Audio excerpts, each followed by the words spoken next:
తెలంగాణ పద్ధతిని నిరసిస్తూ ప్రధాని నరేంద్ర మోడీకి సుదీర్ఘ లేఖ రాశారు కాంగ్రెస్ పార్టీ అగ్రనేత రాహుల్ గాంధీ, మల్లికార్జున ఖర్గే. కులగణనలో తెలంగాణ మోడల్ను అమలు చేయాలని వారు డిమాండ్ చేశారు. కేంద్ర ప్రభుత్వం తీసుకొచ్చిన కులాల లెక్కింపు విధానం వల్ల తీవ్ర నష్టం జరుగుతుందని మల్లికార్జున ఖర్గే, రాహుల్ గాంధీ ఆందోళన వ్యక్తం చేశారు. ఒకే కులం వేరువేరు పేర్లతో విడిపోయి లక్షలాది కులాల పేర్లు నమోదవుతున్నాయని, దీనివల్ల లెక్కింపు డేటా పూర్తిగా నిరుపయోగంగా మారుతుందని రాహుల్ గాంధీ, ఖర్గే అన్నారు. ప్రశ్నావళిలో వెనుకబడిన వర్గాలు ఓబీసీ అనే పదం లేకపోవడం అభ్యంతరం వ్యక్తం చేశారు విపక్ష నేతలు. ఎస్సీ ఎస్టీ తరహాలోనే బీసీ ఓబీసీ కులాల నమోదుకు డ్రాప్ డౌన్ జాబితా విధానాన్ని ఉపయోగించాలని వారు సూచించారు. తెలంగాణలో 2024, బీహార్లో 2022 సర్వేల్లో వాడిన కులాల జాబితా నమూనాలను ప్రధాని నరేంద్ర మోడీకి కాంగ్రెస్ అగ్రనేతలు పంపించారు. జీవీఎంసీ మేయర్ పదవిపై రాజకీయ పార్టీల చదరంగం మొదలైంది. లోకల్ నాయకుల నుండి ఎమ్మెల్యేలు, మాజీ ఎమ్మెల్యేల వరకు మేయర్ అభ్యర్థిగా బరిలో దిగడానికి రంగం సిద్ధం చేసుకుంటున్నారు. మేయర్ ఎన్నిక డైరెక్ట్గా ఉంటుందని రాష్ట్ర ప్రభుత్వం నిర్ణయం తీసుకోవడంతో 8 అసెంబ్లీ, 2 పార్లమెంట్ నియోజకవర్గాలుగా ఉన్న జీవీఎంసీకి మేయర్ అభ్యర్థిగా బరిలో దిగడానికి రెడీ అయిపోతున్నారు. మేయర్గా వైసీపీ, టీడీపీ, జనసేన నుండి అభ్యర్థులుగా పోటీ చేస్తామని తమ మనసులో మాటను బహిరంగంగా చెప్పేస్తున్నారు. Bheemili TDP MLA Ganta Srinivas, Visakha south Janasena MLA Vamsikrishna Srinivas, YCP మాజీ ఎమ్మెల్యే వాసుపల్లి గణేష్ కుమార్లు అధిష్టానాలు ఆదేశిస్తే మేయర్ అభ్యర్థులుగా పోటీ చేస్తామని సూత్రప్రాయంగా చెప్తున్నారు. విశాఖ మేయర్గా ఎమ్మెల్యేలే బరిలో నిలవడానికి సిద్ధపడుతుంటే గతంలో కార్పొరేటర్లుగా పనిచేస్తున్న వాళ్ళు డైలమాలో పడుతున్నారు. జీవీఎంసీ మేయర్ ఎన్నికకు కోట్లు ఖర్చే అవకాశం ఉండడంతో పార్టీలు కూడా ఎమ్మెల్యేలు కానీ, ఎమ్మెల్యేల కుటుంబ సభ్యులు కానీ బరిలో దింపే ఆలోచన చేస్తుంది.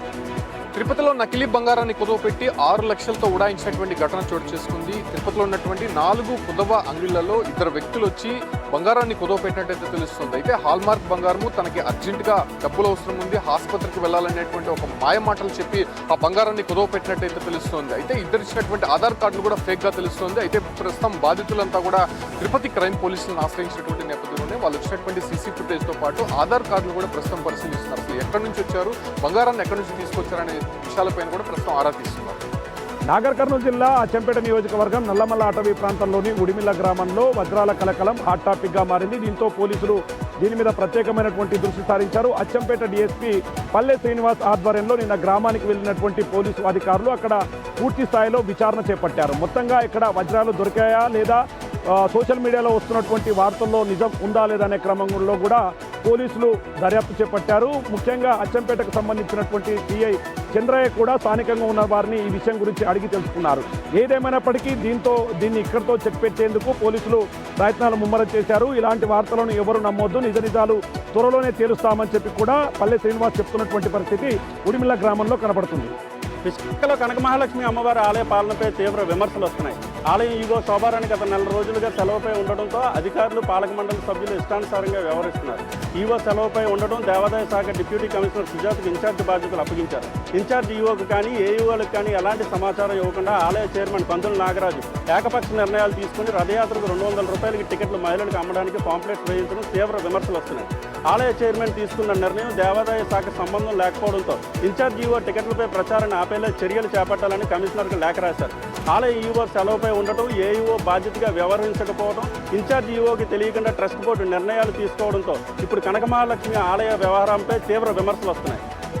ఎల్బీ నగర్లో ఘోర రోడ్డు ప్రమాదం చోటు చేసుకుంది. విద్యార్థిని స్కూల్కి తీసుకెళ్తున్న తండ్రి బైక్ ఒక్కసారిగా స్కిడ్ అవ్వడంతో వెనుక నుంచి వస్తున్న ఆర్టీసీ బస్సు ఆ విద్యార్థి కాలిపై నుంచి పోగా అతనికి తీవ్ర గాయాలైనట్టు స్థానికులు తెలపడం జరిగింది. వెంటనే ఆ స్థానికుల సహాయంతోనే ఆ విద్యార్థిని తన తండ్రిని హాస్పిటల్కి తరలించారు. పోలీసులు కూడా దీనిపైన కేసు నమోదు చేసుకుని దర్యాప్తు చేస్తున్నామని చెప్పేసి కూడా తెలపడం జరిగింది.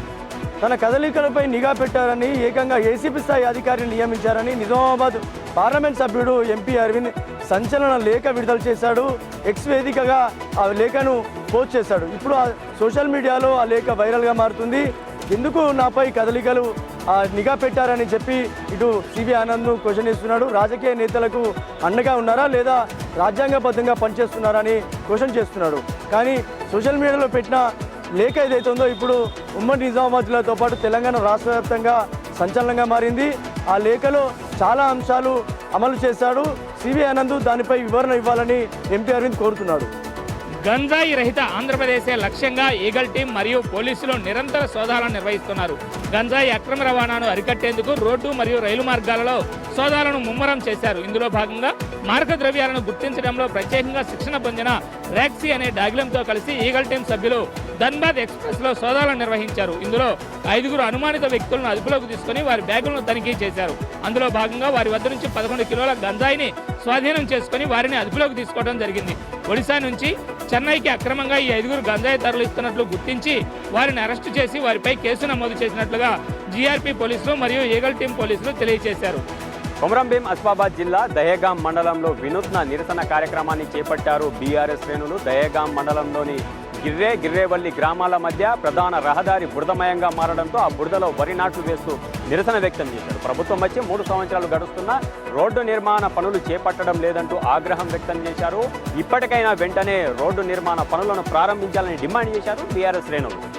సిద్దిపేట జిల్లా మిర్దోటి మండలంలోని బాలికల గురుకుల పాఠశాలలో విషాదం చోటు చేసుకుంది. 7వ తరగతి చదువుతున్నటువంటి బాలిక 3వ అంతస్తు నుండి కిందికి దూకింది. అయితే కిందికి దూకడంతో బాలికకు తీవ్రంగా గాయాలయ్యాయి. వెంటనే 108కు కాల్ చేసి స్థానిక ప్రభుత్వ ఆసుపత్రికి తరలించగా అక్కడి నుంచి మెరుగైన వైద్యం కోసం హైదరాబాద్ హాస్పిటల్కి తరలించడం జరిగింది. ఘటనకు సంబంధించి పోలీసులు కేసు నమోదు చేసి దర్యాప్తు చేస్తున్నారు.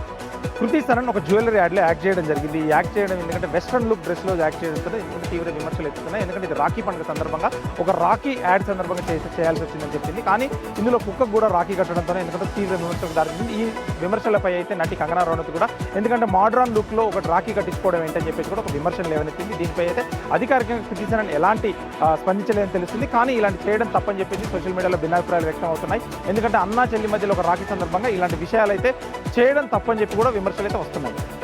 సత్యసాయి జిల్లా చిలమత్తూరు మండల సబ్ రిజిస్ట్రార్ కార్యాలయం ఎదుట చాగలేరు పంచాయతీ రైతులు ఆందోళనకు దిగారు. తమ భూముల రిజిస్ట్రేషన్ కోసం 2 వారాల కిందే స్లాట్ బుక్ చేసుకున్నప్పటికీ అధికారులు మీనమేషాలు లెక్క పెడుతున్నారని ఆరోపించారు. తమ సొంత భూముల రిజిస్ట్రేషన్ కోసం అధికారులు నిర్లక్ష్యం చేస్తున్నారని ఆరోపించారు. ఒత్తిళ్లకు తలొగ్గి అధికారులు తమ భూములను రిజిస్ట్రేషన్ చేయకుండా ఆపుతున్నారని, ఇబ్బందులు గురి చేస్తున్నారని ఆవేదన వ్యక్తం చేశారు. వెంటనే తమ భూముల రిజిస్ట్రేషన్ ప్రక్రియ పూర్తి చేయాలని అధికారులను చాగలేరు పంచాయతీ రైతులు కోరారు.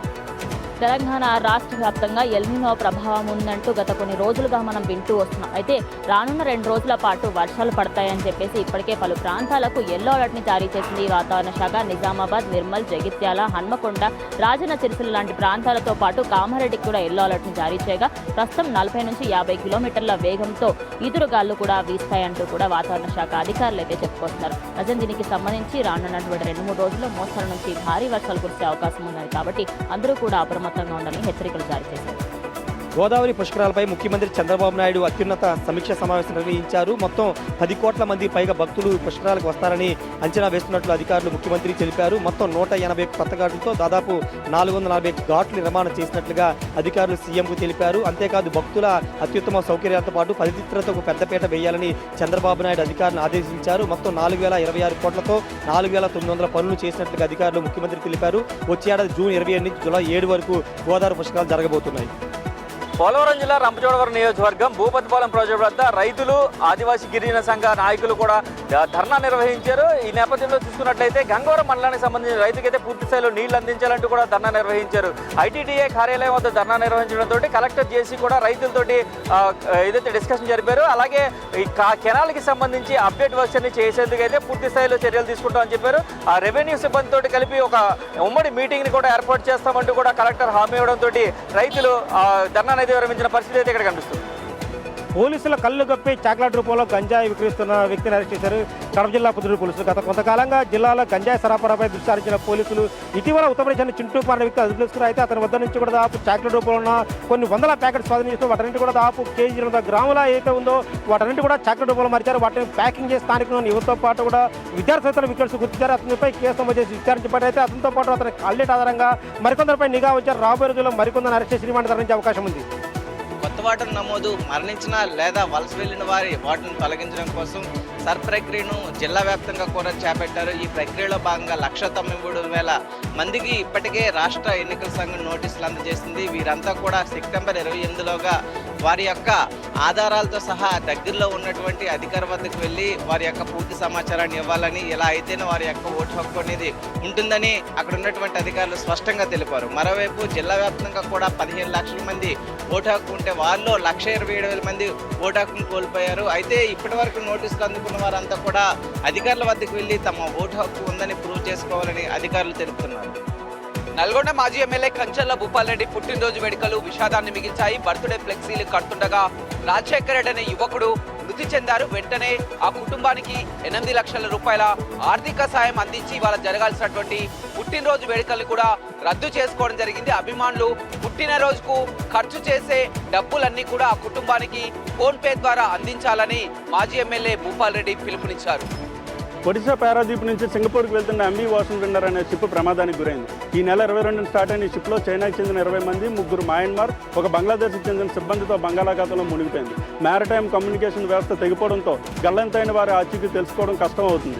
సహాయం కోసం విజయపురంలో ఎంఆర్సీసీకి సమాచారం అందించడంతో దగ్గరలో ఉన్న ఐసోపాస్ షిప్ సిబ్బంది ప్రమాదానికి గురైన షిప్ నుండి 2 రాఫ్ట్ ద్వారా రక్షించారు. నావీ కోస్ట్ గార్డ్ దళాలు సహాయక చర్యలు చేపట్టి 2 లైవ్ రాఫ్టర్లను గుర్తించారు. షిప్ మునిగిన ప్లేస్లో లోతు బాగా ఎక్కువ ఉందని సహాయక బృందాలు చెప్తున్నాయి. షిప్ మునిగిన ప్రదేశంలో ఆయిల్ తేలి ఉన్నట్లు గుర్తించినట్లు ఐసీజే కమాండెంట్ అమిత్ మునియాల్ తెలిపారు. ప్రస్తుతం గల్లంతైన వారి కోసం గాలింపు చర్యలు కొనసాగుతున్నాయి. శ్రీకాకుళం జిల్లాలో జూనియర్ డాక్టర్ల సమ్మె 16th డేకు చేరుకుంది. రిమ్స్ హాస్పిటల్ ముందు జూనియర్ డాక్టర్లు విడతమరితులు నిరసన చేపట్టారు. ఫ్లాష్ మాబ్ అంటే డాన్సులు చేస్తూ తమ నిరసనను ప్రభుత్వానికి తెలియజేశారు. జూనియర్ డాక్టర్లలో ఉత్తేజాన్ని నింపడంతో పాటు తమ నిరసనను ప్రభుత్వం దృష్టికి తీసుకెళ్లేందుకు ఫ్లాష్ మాబ్ ఎంచుకున్నామని జూనియర్ డాక్టర్లు చెప్తున్నారు. తమ స్టైఫండ్ పెంపుతో పాటు తమ ప్రధాన డిమాండ్స్ అన్నింటినీ కూడా ప్రభుత్వం వెంటనే అమలు చేయాలని, అప్పటి వరకు పోరాటం కంటిన్యూ అవుతుందని జూనియర్ డాక్టర్లు అంటున్నారు. మరోవైపు జూనియర్ డాక్టర్ల సమ్మెతో రోగులు తీవ్ర ఇబ్బందులు పడుతున్నారు. 2011లో రాపూర్ పోలీస్ స్టేషన్ పరిధిలో జరిగిన ఓ హత్యకి సంబంధించిన నిందితులకు గూడూరు 7వ అదనపు కోర్టు న్యాయమూర్తి జీవిత ఖైదీలుగా శిక్ష వేస్తూ తీర్పునివ్వడం జరిగింది. 2011లో రాఘవరెడ్డి అనే కాంట్రాక్ట్ పనిచేసే వ్యక్తి రాపూరు చిట్వేలు ఘాట్ రోడ్ల మధ్య కిడ్నాప్ అవడం జరిగింది. దాని తర్వాత డిసెంబర్ 19న కడప జిల్లా బద్వేలు చెరువులో అతని మృతదేహం లభించడం జరిగింది. అయితే తమ కుమారుడిచ్చిన ఫిర్యాదు మేరకు రాపూర్ పోలీసులు కేసు నమోదు చేసి ఆ యొక్క కేసునంతా కూడా దర్యాప్తు చేసి ఛార్జ్షీట్ని గూడూరు కోర్టుకు ఛార్జ్షీట్ని ఇవ్వడం జరిగింది. అయితే దాన్ని పరిశీలించినటువంటి గూడూరు 7వ అదనపు కోర్టు న్యాయమూర్తి పరిశీలించిన తర్వాత దీనికి హత్యలు ఎవరెవరు పాల్గొన్నారన్నటువంటి విషయాన్ని విచారించిన తర్వాత 7 మందిని గుర్తించి ఆ 7 మందికి జీవిత ఖైదీలుగా విధించడం జరిగింది. ఇదంతా కూడా ఇప్పుడు జిల్లా వ్యాప్తంగా ఒక పెద్ద హాట్ టాపిక్గా మారింది. సైబరాబాద్ మున్సిపల్ కార్పొరేషన్లోని అంజయ్నగర్లో 7 అంతస్తుల భవన నిర్మాణం కూలి పక్కనే ఉన్నటువంటి 2 బిల్డింగ్లు డ్యామేజ్ అయ్యాయి. జేఎన్టీయూ టీం ఆ భవనాలను పరిశీలించడానికి వచ్చారు. స్టెబిలిటీ ఉందా లేదని చెక్ చేయబోతున్నారు. రేపు ఇచ్చేటువంటి నివేదికను బట్టి ఆ బిల్డింగ్స్ ఉంచుతారా కూలుస్తారా అనేది తెలియాలి. ఇప్పటికే 70 మంది ఫ్యామిలీస్ సఫర్ అవుతూ బయటనే స్టే చేస్తున్నామని చెప్తున్నారు. అయితే వారికి జరిగినటువంటి నష్టాన్ని ప్రభుత్వం భరిస్తుందా లేదంటే పక్కనే ఇల్లీగల్గా కట్టినటువంటి భవన యజమాని భరిస్తాడా అనే దాని మీద ఒక క్లారిటీ రావాల్సింది. కొమరంభీం ఆసిఫాబాద్ జిల్లా సిర్పూర్ టీ అటవీ రేంజ్ పరిధిలోని దుబ్బగూడ ప్లాంటేషన్ను పరిశీలించారు సిసిఎఫ్ క్షితిజ. పూర్తిగా ఆ ప్లాంటేషన్కు పులిరణ స్థలిగా నామకరణం చేయడాన్ని ప్రశంసించారు. అదేవిధంగా పూర్తిగా ఇటు అడవులను అభివృద్ధి చేయడమే కాకుండా వన్యప్రాణులకు అనుకూలమైన ఆవాసాలను ఏర్పాటు చేయడమే లక్ష్యంగా అటవీ శాఖ ప్రయత్నిస్తుందంటూ స్పష్టం చేశారు సిసిఎఫ్ క్షితిజ. హైదరాబాద్లోని రాజేంద్ర నగర్ ప్రాంతంలో నేపాల్కు చెందిన నాగేంద్ర అనే వ్యక్తిని ఒక్కసారిగా అర్ధరాత్రి సమయంలో ఇద్దరు స్కూటీ పైన వచ్చి ఆయన హతమార్చడం జరిగింది. దానికి సంబంధించి ప్రజెంట్ అయితే రాజేంద్ర నగర్ పోలీసులు కేసు నమోదు చేసి దర్యాప్తును కొనసాగిస్తున్నారు. అక్కడే ఉన్నటువంటి సీసీటీవీ కెమెరాలో రికార్డు అయినటువంటి దృశ్యాల ఆధారంగా అదేవిధంగా హార్డ్ డిస్క్ని తీసుకుని అయితే ప్రస్తుతం ఈ కేసుకి సంబంధించిన దర్యాప్తుని కొనసాగిస్తున్నారు. ఇక స్థానికులు అదేవిధంగా అక్కడ ఉన్నటువంటి వాళ్ళంతా కూడా ఆయన శవాన్ని చూసి దాని తర్వాత పోలీస్ కంప్లైంట్ ఇవ్వగా ప్రస్తుతం ఇదంతా కూడా హైదరాబాద్ వ్యాప్తంగా హాట్ టాపిక్గా మారింది. తౌడు ధరలు రోజు రోజుకి పెరిగిపోతుండటంతో ఆక్వా రైతులు తీవ్ర ఇబ్బందులు పడుతున్నారు. గతంలో తౌడును కేవలం పశువుల దానాగానే ఉపయోగించేవారు. కానీ ఇప్పుడు ఆక్వా రైతులతో పాటు తౌడు నుండి నూనె కూడా తీస్తుండటంతో తౌడు రేట్లు విపరీతంగా పెరిగిపోతున్నాయి. సీజన్ ప్రారంభంలో తౌడు ధర టన్ను 11 నుండి 12,000 ఉంటే ఇప్పుడు ప్రస్తుతం అది 25,000కి చేరింది. దాంతో ఇటు పశువులకి దానా వేయలేక పాడి రైతులు, అటు ఆక్వా చేపలకు ఉపయోగించే దానాలో కూడా ఈ ఫీడ్గా తౌడును వాడుతున్నారు. కాబట్టి అటు ఆక్వా రైతులు తీవ్ర ఇబ్బందులు పడుతున్నారు. అధికారులు జోక్యం చేసుకోవాలి, తౌడు ధరను నియంత్రించాలని రైతులు కోరుతున్నారు. తెలంగాణలో బిల్డింగ్ ట్రిబ్యునల్ వెంటనే ఏర్పాటు చేయాలని forum for good governance Telangana CM Revanth రెడ్డికి లేఖ రాసింది. అక్రమ నిర్మాణాల వల్ల హైదరాబాద్ అభివృద్ధికి ఆటంకంగా మారుతుందన్నారు. సో కోర్టు స్టే ఆర్డర్లతో బిల్డర్లు యథేచ్ఛగా అక్రమ నిర్మాణాలు చేపడుతున్నారన్నారు. సో హైదరాబాద్ గచ్చిబౌలిలో జరిగిన ఘటన కూడా మనకు తెలిసిందే. మరి తాజాగా సీఎంకు లేఖ రాసిన నేపథ్యంలో గతంలోనే హైకోర్టుని ఆశ్రయించిన అంశాన్ని కూడా లేఖలో పేర్కొంది ఫోరం ఫర్ గుడ్ గవర్నెన్స్. మరి ట్రిబ్యునల్ ఏర్పాటు విషయంలో తెలంగాణ ప్రభుత్వం, సీఎం రేవంత్ రెడ్డి ఎలాంటి నిర్ణయం తీసుకుంటారనేది వేచి చూడాలి. ఖమ్మం జిల్లా ప్రభుత్వ ఆసుపత్రిలో క్రిటికల్ ఎమర్జెన్సీ కేర్ యూనిట్ను ప్రారంభం చేసిన వ్యవసాయ శాఖ మంత్రి తుమ్మల నాగేశ్వరరావు 23 కోట్ల రూపాయలతోటి సుమారు జిల్లా ప్రజలకు అత్యాధునిక టెక్నాలజీతో పాటుగా ఎమర్జెన్సీ ట్రామా కేర్ యూనిట్ను రేవంత్ సర్కారు ప్రత్యేక నిర్మాణం చేపట్టింది. దీనిలో భాగంగానే సుమారు 7.5 పాటు ఈ పనులు మొత్తం పూర్తి చేసేసి జిల్లా ప్రజలతో పాటుగా ఖమ్మం జిల్లా వైపున ఛత్తీస్గఢ్ రాష్ట్రంతో పాటుగా ఆంధ్ర రాష్ట్రం నుంచి కూడా సరిహద్దు ప్రాంతాల నుంచి చాలామంది కూడా వైద్య సేవలకు వస్తున్నటువంటి రోగులకు ఎమర్జెన్సీ క్రిటికల్ కేర్ సేవలు అందించే విధంగా చర్యలు చేపట్టింది. దీనిలో భాగంగా లాంఛనంగా ప్రారంభం చేశారు వ్యవసాయ శాఖ మంత్రి తుమ్మల నాగేశ్వరరావు. కర్నూలు జిల్లా కొడుమూరులో జాతీయ రహదారిపై మహిళలు వామపక్ష నేతల ఆధ్వర్యంలో కాలిబిందెలు పట్టుకుని భారీ ఎత్తున ఆందోళన కార్యక్రమం నిర్వహించారు. ఇటీవల కాలంలో దాదాపు 20 రోజులు గడుస్తున్న తాగడానికి నీరు లేక అనేక రకాల ఇబ్బందులకు గురవుతున్నామంటూ వారంతా కూడా జాతీయ రహదారిపై రాస్తారోకో నిర్వహించారు. అయితే ఇప్పటికైనా అధికారులు స్పందించి తమకు తాగునీటి సౌకర్యం కల్పించాలని డిమాండ్ చేస్తున్నారు. గ్రామ సమీపంలో ఉన్నటువంటి హంద్రి నదితో పాటు గాజులదిన్న ప్రాజెక్టు ఉన్నప్పటికీ తాగునీటి కష్టాలు తీరడం లేదు. రానున్న రోజుల్లో అధికారులు స్పందించకుంటే భారీ ఎత్తున ఆందోళన కార్యక్రమం చేపడతామంటూ డిమాండ్ చేస్తూ ఉన్నారు. టాక్సిక్ మూవీకి అయితే తెలంగాణ ప్రభుత్వం అయితే టికెట్ రేట్ల పంపే జీవో ఇవ్వడం జరిగింది. ఎందుకంటే టికెట్ రేట్లు మల్టీ స్క్రీన్స్కి అయితే 100 రూపాయలు, సింగిల్ స్క్రీన్కి 50 రూపాయలు పెంచుకునే వెసులుబాటు అయితే ఇచ్చింది. ఇది రోజుకు 5 షోలు అయితే ఉండబోతుంది. ఈ వెసులుబాటుతోనైతే టికెట్ రేట్ల హైక్కి తెలంగాణ ప్రజలు ఎలా మొగ్గు చూపుతారు, నైజాంలో ఎలా కలెక్షన్స్ వస్తాయని చెప్పేసి కూడా, ఎందుకంటే ఈ సినిమాకి ఎందుకంటే భిన్నాభిప్రాయాలు వ్యక్తం అవుతున్నాయి. ఇరుమిడికి థియేటర్లు తీసేసి టాక్సిక్ ఇవ్వడంతో కొత్తపైతే విమర్శలు వెళ్తున్నాయి. దీన్ని బట్టి ఎలా జరుగుతుందని చెప్పలేము. ఎందుకంటే ఈ సినిమా రైట్స్ కూడా తెలంగాణ, ఆంధ్రప్రదేశ్ రైట్స్ అయితే దిల్రాజు చేతిలో ఉన్నాయి. దీన్ని బట్టే కొన్ని విమర్శలు అయితే వెళ్తున్నాయని చెప్పి సోషల్ మీడియాలో వైరల్ అవుతుంది. బంగాళాఖాతంలో కొనసాగుతున్న అల్పపీడన ప్రభావంతో కోస్తాంధ్ర రాయలసీమ జిల్లాలోని పలు ప్రాంతాల్లో వర్షాలు కురిసే అవకాశం ఉందని వాతావరణ శాఖ అధికారులు తెలియజేస్తున్నారు. వాయువ్య బంగాళాఖాతంలో ఏర్పడిన అల్పపీడనం ఒరిస్సా తూర్పు మధ్య భారతంలో కొనసాగుతుండటంతో ఏపీలోని కొన్ని జిల్లాల్లో మోస్తరు నుంచి భారీ వర్షాలు కురుస్తాయని, ముఖ్యంగా ఉత్తరాంధ్రలోని శ్రీకాకుళం, విజయనగరం, విశాఖ, అనకాపల్లి, అల్లూరు సీతారామరాజు జిల్లాల్లో పలు చోట్ల భారీ వర్షాలు కురిసే అవకాశం ఉందని వాతావరణ శాఖ అధికారులు అంటున్నారు. దక్షిణ కోస్తా జిల్లాలతో పాటు రాయలసీమలోని పలు ప్రాంతాల్లో ఉరుములు మెరుపులతో కూడిన మోస్తరు వర్షాలు కురుస్తాయని, సముద్ర తీరం వెంబడి 40 నుంచి 60 కిలోమీటర్ల వేగంతో ఈదురుగాలు వీచే అవకాశం ఉండడంతో పాటు ఆగస్టు 25 నుండి 30 తేదీ వరకు రాష్ట్రంలోని పలు ప్రాంతాల్లో చెదురుమదురు నుంచి భారీ వర్షాలు నమోదయ్యే అవకాశం ఉందని, 2 రోజుల పాటు మత్స్యకారులు సముద్రంలో వేటకు వెళ్లొద్దని వాతావరణ శాఖ అధికారులు హెచ్చరిస్తున్నారు. ఉత్తరాంధ్ర ప్రజల ఇలవేల్పు విజయనగరం శ్రీ పైడితల అమ్మవారి ఉత్సవ తేదీలను ఆలయ కమిటీ ప్రకటించింది. ఇందులో భాగంగా అక్టోబర్ 1న మండల దీక్షతో ప్రారంభమైనటువంటి ఉత్సవాలు అదే రోజున చదురుగుడి అలాగే వనంగుడిలో రాటతో ప్రారంభమవుతాయి. అక్టోబర్ 26న తోలేళ్ళ ఉత్సవంతో తొలి ఉత్సవం అనేది ప్రారంభమవుతుంది. అక్టోబర్ 27న సిరిమానోత్సవంతో ఈ ఉత్సవాలు అనేవి ఘనంగా నిర్వహించబడతాయి. ఈ సిరిమానోత్సవానికి ఛత్తీస్గఢ్ అలాగే ఒరిస్సా రాష్ట్రాలు, ఉత్తరాంధ్ర జిల్లాలకు సంబంధించినటువంటి లక్షలాది మందులు ఈ సిరిమానోత్సవాన్ని తిలకించడానికి వస్తారు. ఇందుకు సంబంధించినటువంటి ఏర్పాట్లను కూడా అధికారులు భారీ ఎత్తున నిర్వహిస్తారు. అయితే నవంబర్ 11న జరిగే చండీ హోమంతో ఈ ఉత్సవాలు అనేవి ముగియనున్నాయి.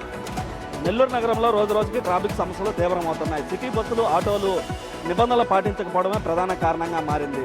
నడి రోడ్లు సిటీ బస్సులు నిలిపివేయడం, ఎక్కడ పడితే అక్కడ ఆటోలు ఆపడం వల్ల ప్రజలు తీవ్ర ఇబ్బందులు ఎదుర్కొంటున్నారు. నగరంలో 61 ప్రైవేటు సిటీ బస్సులతో పాటుగా దాదాపుగా 16,000 వరకు ఆటోలు ఉన్నప్పటికీ ట్రాఫిక్ నియంత్రణలో అధికారుల వైఫల్యం స్పష్టంగా కనిపిస్తుంది. అప్పుడప్పుడు తనిఖీలు చేసి జరిమానాలు విధించడమే కాకుండా క్రమం తప్పకుండా తనిఖీలు చేసి చర్యలు తీసుకోవాలని డిమాండ్ వినిపిస్తుంది. రాత్రి వేళల్లో మినీ బైపాస్ రోడ్లో ప్రైవేట్ ట్రావెల్స్ బస్సులు రోడ్డుకి అడ్డంగా ఆపడం వల్ల ప్రమాదాలు పెరుగుతున్నాయి. కానీ ఆ సమయంలో అధికారులు ఉండకపోవడం ఆందోళన కలిగిస్తుంది. ఇప్పటికైనా రవాణా, పోలీసు శాఖల అధికారులు సమన్వయంతో ట్రాఫిక్ సమస్యపై దృష్టి సారించకపోతే మరింత సమస్య విషమించే అవకాశం ఉంది.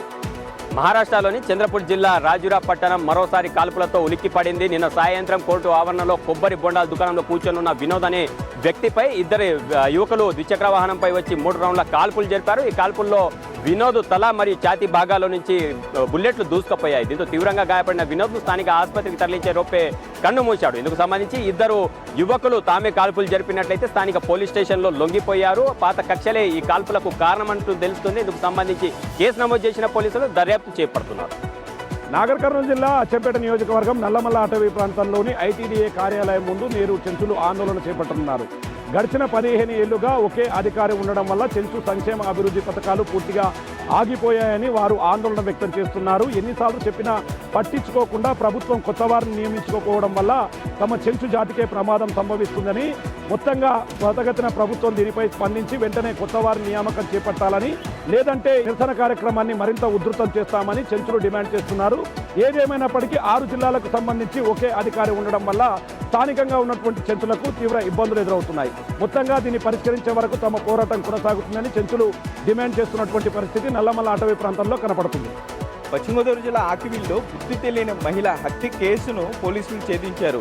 మహిళ కాలికి అమర్చిన స్టీల్ రాడ్ ఆధారంగా ఆ మహిళ వివరాలను కనుగొన్నారు. హైదరాబాద్లో ఆ మహిళ కాలికి స్టీల్ రాడ్ అమర్చినట్లుగా పోలీసులు గుర్తించి భీమవరానికి చెందిన ఉప్పాడ దేవిగా గుర్తించారు. ఉప్పాడ దేవి భర్త నారాయణరావు అనుమానంతో భార్య వేధింపులు భరించలేకే ఆమెను అత్యంత ఘోరంగా అపార్ట్మెంట్లోనే పేకనూల్మి హత్య చేసి అనంతరం ఉప్పుటేరు వద్ద పడేసినట్లుగా పోలీసులు గుర్తించారు. ఉప్పాడ నారాయణరావును పోలీసులు అరెస్ట్ చేసి రిమాండ్కు పంపించారు. ఎటువంటి క్లూ లేకపోయినా హత్య కేసును త్వరితగతిన ఛేదించిన ఆకివీడు సిఐ పోలీసులను అడిషనల్ ఎస్పీ విశ్వనాథ్ అభినందించారు.